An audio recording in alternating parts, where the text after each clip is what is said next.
శ్రీరామ్, భారత్ మాతా key జై.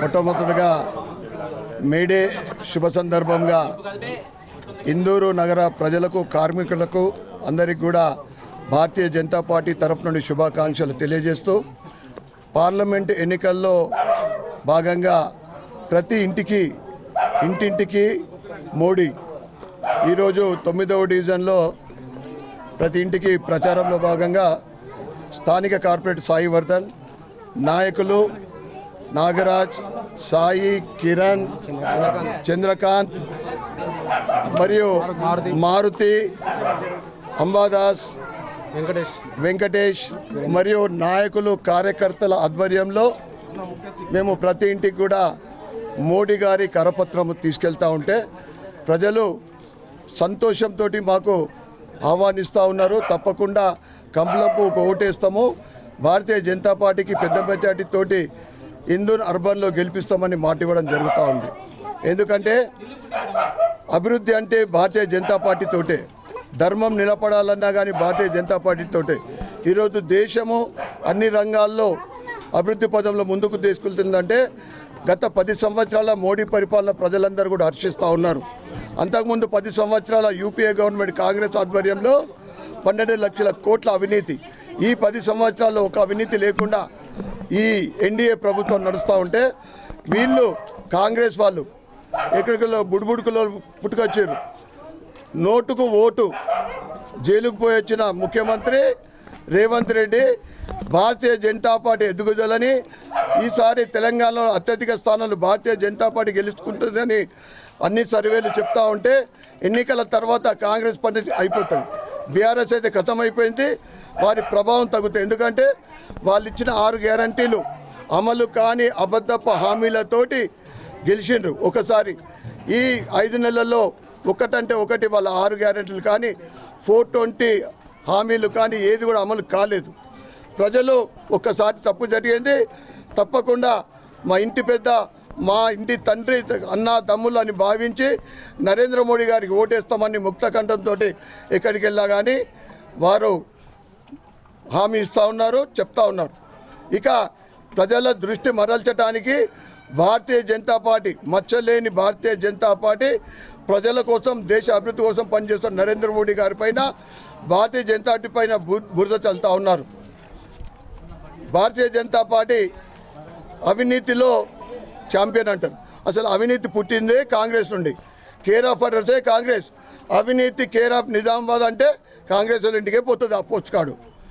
మరి అదేవిధంగా ఈ 400 పార్, ఎందుకంటే ఎన్ఆర్సీ కానీ, సిఏ కానీ, 1 nation 1 election, common civil code ఇవన్నీ ఇంప్లిమెంట్ చేయడానికి 400 పార్ అని నరేంద్ర మోడీ చెప్తే 410 సీట్లు వస్తే ఎస్సీలది, బీసీల రిజర్వేషన్ తీసేస్తారని చెప్తారు. రిజర్వేషను డాక్టర్ బాబాసాహెబ్ అంబేద్కర్ రాజ్యాంగంలో కల్పించిన ప్రజల హక్కు. అది ఏదైతే రాజ్యాంగానికి విరుద్ధంగా 4% ఓట్లు కుల ప్రాతిపదికన మైనార్టీలకు కేటాయించారో ఆ 4% తీసేసి ఎస్సీ ఎస్టీలకు, బీసీలకు కలుపుతారు రిజర్వేషన్. రాజ్యాంగాన్ని రద్దు అంటారు. రాజ్యాంగ రచయిత అంబేద్కర్ గారిని ఓడగొట్టిందే కాంగ్రెస్. ఇటువంటి నీచమైన మాటలు ప్రజల దృష్టిని మరల్చడానికి, ఇక బీసీల గురించి కూడా నేను రేవంత్ అన్న మాట్లాడుతూ ఉన్నాడు. ఇప్పటికీ ఆల్రెడీ ఈ ఎలక్షన్ కాగానే జైలు పోయేటట్లుండే, అందుకోసమే ఇష్టం వచ్చిన మాటలు మాట్లాడుతుండు. ఈ 100 రోజుల హామీలు 15th ఆగస్టు అంటున్నాడు.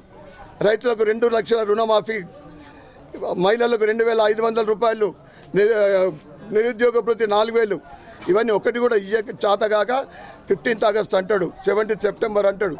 అప్పటిదాకా ఉండేటట్లు జైలు పోయేటట్లు అసలు అది విషయం అది. ఎందుకంటే భారతీయ జనతా పార్టీ పైన మీరు ఎట్లయితే ఆకాశానికి ఊస్తే మీ మీదనే పడుతుందో, భారతీయ జనతా పార్టీకి విమర్శిస్తే ప్రజలు మిమ్మల్నే ఈసడిస్తారు. బీసీల గురించి మాట్లాడుతూ ఉన్నాడు. బీసీలకు అన్యాయం చేసిందే మీరు. మన బడ్జెట్లో కేవలం 52% ఉన్న బీసీలకు కేవలం 7,000 కోట్లు కేటాయించారు. ఇక బీఆర్ఎస్ ప్రభుత్వం ఏదైతే దళితులకు మోసం చేసిందో, దళిత ముఖ్యమంత్రి అని దళిత బంధుకు 5% మందికి ఇవ్వలేదు. 3 ఎకరాలు దళితులకు అన్నాడు. ఇంటి ప్రతి ఒక్కరికి డబుల్ బెడ్రూమ్ అన్నాడు. ఇవన్నీ కూడా ఏది ఇయ్యక ఎట్లయితే ప్రజలు బుద్ధి చెప్పారో అదే మార్గంలో అదే తోల కాంగ్రెస్ కూడా నడుస్తూ ఉంది. వీళ్ళు ఎస్సీలకు వ్యతిరేకంగా బీసీలకు వ్యతిరేకంగా మీరు ప్రజాపాలన చేస్తూ ఉంటారు. తప్పకుండా మీకు బుద్ధి చెప్పే సమయం ఆసన్నమైందని తెలియజేస్తూ మరి ఒకసారి ఈ ప్రజలు ఏదైతే భారతీయ జనతా పార్టీకి ఆశీర్వదిస్తున్నారో మేము వారికి కూడా ధన్యవాదాలు చెప్పుకుంటా ఉన్నాం. 13 మే రోజున దయచేసి పొద్దున 7 గంటలకు, ఎందుకంటే రాజ్యాంగంలో మనకు బాబాసాహెబ్ అంబేద్కర్ గారు ఒక వజ్రాయుధం మన చేతికి ఇచ్చిండు, అదే ఓటు. వీళ్ళకు తగిన శాస్తి చెప్పాలా, బుద్ధి చెప్పాలంటే మనమందరం కూడా తప్పకుండా ఓటేయాల్సిన బాధ్యత ఒక మనిషి అయినందుకు, మన భారతీయుడు అయినందుకు మన బాధ్యత. ప్రతి ఒక్కరు కూడా ఓటేయాలా.